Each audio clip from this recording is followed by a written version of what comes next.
Hello दोस्तों, हूँ Akshay Patel English with Akshay YouTube channel पर फरी एक बार आपનું हार्दिक स्वागत करूँ છું। આજના વિડીયોમાં આપણે માય, યોર વગેરે પોઝેસિવ એડજેક્ટિવ વિશે શીખવાના છીએ।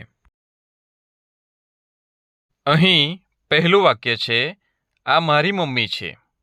બીજું વાક્ય છે આ તારું ઘર છે। ત્રીજું વાક્ય છે આ તેનો મોબાઈલ છે। આ રીતે આપણે મારું, તારું, તેનું વગેરેનો જે ઉપયોગ કરીએ છીએ તેને અંગ્રેજીમાં પોઝેસિવ એડજેક્ટિવ્સ કહે છે।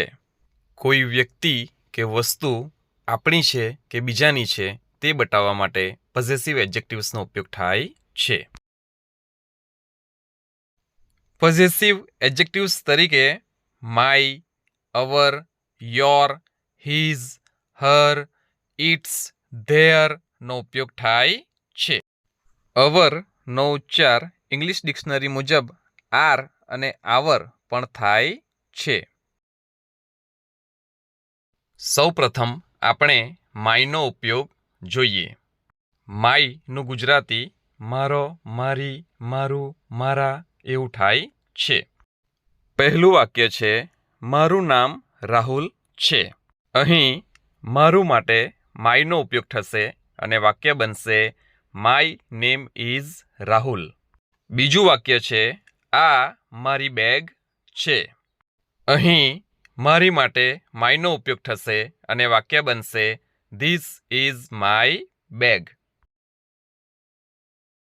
હવે આપણે અવર વિશે જોઈએ। અવરનું ગુજરાતી અમારો, અમારી, અમારું, અમારા એવું થાય છે। પહેલું વાક્ય છે તે અમારી શાળા છે। અહીં અમારી માટે અવરનો ઉપયોગ થશે અને વાક્ય બનશે ધેટ ઇઝ અવર સ્કૂલ। બીજું વાક્ય છે તે અમારા આચાર્ય છે। અહીં અમારા માટે અવરનો ઉપયોગ થશે અને વાક્ય બનશે હી ઇઝ અવર પ્રિન્સિપાલ। હવે આવે છે યોર। યોરનું ગુજરાતી થાય છે તારો, તારી, તારું, તારા, તમારો, તમારી, તમારું, તમારા। પહેલું વાક્ય છે આ તારી ચોપડી છે। અહીં તારી માટે યોરનો ઉપયોગ થશે અને વાક્ય બનશે ધીસ ઇઝ યોર બુક। બીજું વાક્ય છે આ તમારા શિક્ષક છે। અહીં તમારા માટે યોરનો ઉપયોગ થશે અને વાક્ય બનશે ધીસ ઇઝ યોર ટીચર। હવે આપણે જોઈશું હિઝ। હિઝ પુરુષ જાતિ માટે વપરાય છે અને તેનું ગુજરાતી થાય છે તેનો, તેની, તેનું, તેના।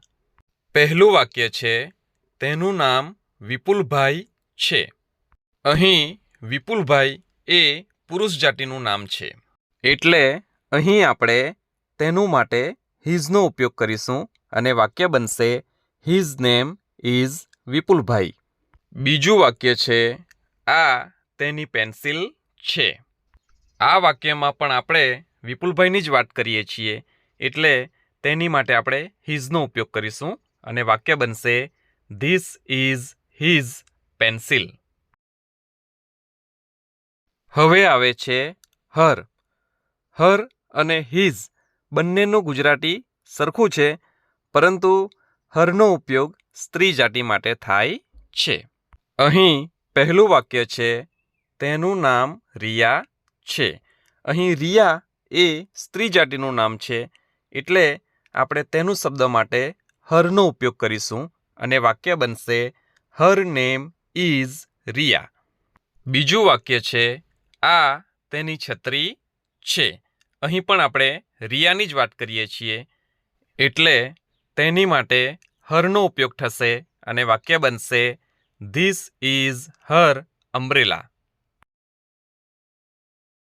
નેક્સ્ટ આવે છે ઇટ્સ। હિઝ, હર અને ઇટ્સ ત્રણનું ગુજરાતી સરખું છે પરંતુ ઇટ્સ એ પ્રાણી, પક્ષી, નિર્જીવ વસ્તુઓ વગેરે નાન્યતર જાતિ માટે વપરાય છે। અહીં પહેલું વાક્ય છે આ ગાય છે। અંગ્રેજી થશે ધીસ ઇઝ અ કાઉ. બીજું વાક્ય છે તેનું દૂધ મીઠું હોય છે. અહીં આપણે ગાયની વાત કરીએ છીએ એટલે તેનું શબ્દ માટે આપણે ઇટ્સનો ઉપયોગ કરીશું એટલે વાક્ય બનશે ઇટ્સ મિલ્ક ઇઝ સ્વીટ. હવે છેલ્લું આવે છે ધેયર. ધેયર સ્ત્રી પુરુષ નાન્યતર બધી જાતિ માટે વપરાય છે. ધેયરનું ગુજરાતી થાય છે તેઓનો, તેઓની, તેઓનું, તેઓના. અહીં પહેલું વાક્ય છે આ તેઓની બસ છે. અહીં તેઓની માટે ધેયરનો ઉપયોગ થશે અને વાક્ય બનશે ધીસ ઇઝ ધેયર બસ. બીજું વાક્ય છે આ તેઓના માતા પિતા છે.